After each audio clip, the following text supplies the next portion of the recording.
Each and every week we get to check in with Paragon Ag Advisors, Silver Lake, Kansas, to get an update on the markets, and Eric Osterhaus is here. Well, we have a USMCA, United States-Mexico Canada Trade Agreement. Now this basically is a souped up version of NAFTA, the North American Free Trade Agreement, and you know, it's been voted on in the House. Now it goes on to the Senate. Sounds like that won't be voted on until next year, 2020, right there at the beginning of the year. But you know what? Before we had this, Mexico has been in here to the United States buying a lot of things, and it showed up in that weekly export sales number Thursday morning, where both this year and next year soybean sales for the last week was well north of 2 million metric ton.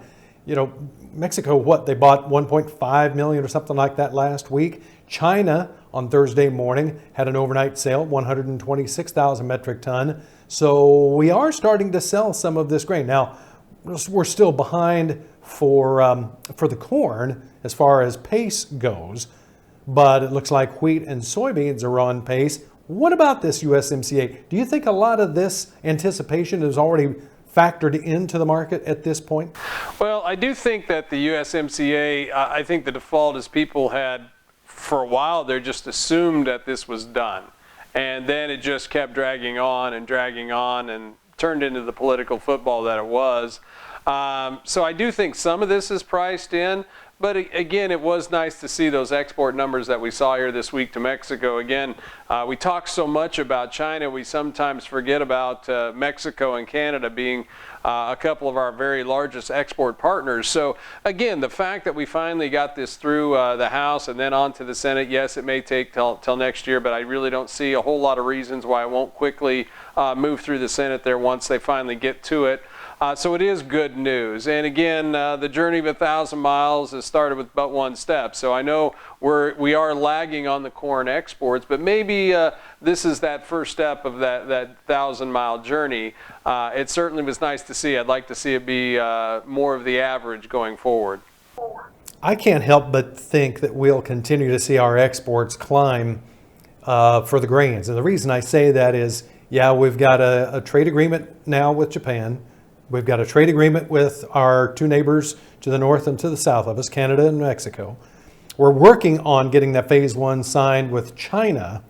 The European Union wants to trade with us at some point, so we're working on all of these things. Plus, we may end up having a little bit of a short corn crop this year, and now Argentina's got some export taxes. Brazil says their safrinha crop, which is the corn crop that they sell the most of, may come up a little bit short because they were so late getting the soybeans in because it was so dry. I can't help but think maybe that the bottom is in for exports. I'm not saying the price, but export bottom may be in, and it could be brighter days ahead. It really looks like, from a demand standpoint, that there's more than just one or two small headlines out there that you can kind of hitch your wagon to. And I think maybe possibly some of this stronger basis that we've seen into harvest time this year with corn as an example. A lot of times you see those sort of things and you figure out later why as to what all the reasons are. And I think several of the things that you're mentioning are all playing a part on that. You know, I still do think that come January, that January report, we should probably see some reductions on corn, on our carryout as well as our yield. I think you will see something shrink. To what degree, we'll have to be patient. But again, the exports there, you talked about the export taxes there in Argentina. You're seeing corn prices in Brazil start to grind higher, pardon the pun, but starting to see those move higher as well. There's a reason for that. And again, some of the thoughts being that they are nearing the end of their exportable goods. And so that does put us in a good position here, at least for the short run, until those next crops start appearing there in South America. So yeah, there is a story that's starting to percolate from the demand side of the equation. Now, if the big money and the funds and the world economics can all support it, well, maybe we have something that's not only see a rally, but something that can stay there for a while. Eric, I got a minute and a half here left, and I want to devote this time to the next World Supply and Demand Estimate that'll be out January the 10th. It seems like there's a lot of people lining up on the side that they hope that this is going to be a bullish, friendly report. Is there danger in that, and what side do you fall on? Are you starting to get bulled up a little bit about this report?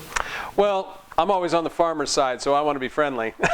but again, yeah, the thought really, it's two sides of it. First is that we all believe that, again, that you probably see some sort of a shrink in that number out there, the yield and the acres. The issue that we have with all the delays up north because of the weather is, will that report even be able to show those things yet, or is it going to keep getting pushed off more and more? And it does make me nervous. Again, any report, it doesn't matter, but when we've had such a long time and so much anticipation built up, the market knows this. It's not a secret. So how much of this stuff is getting priced in?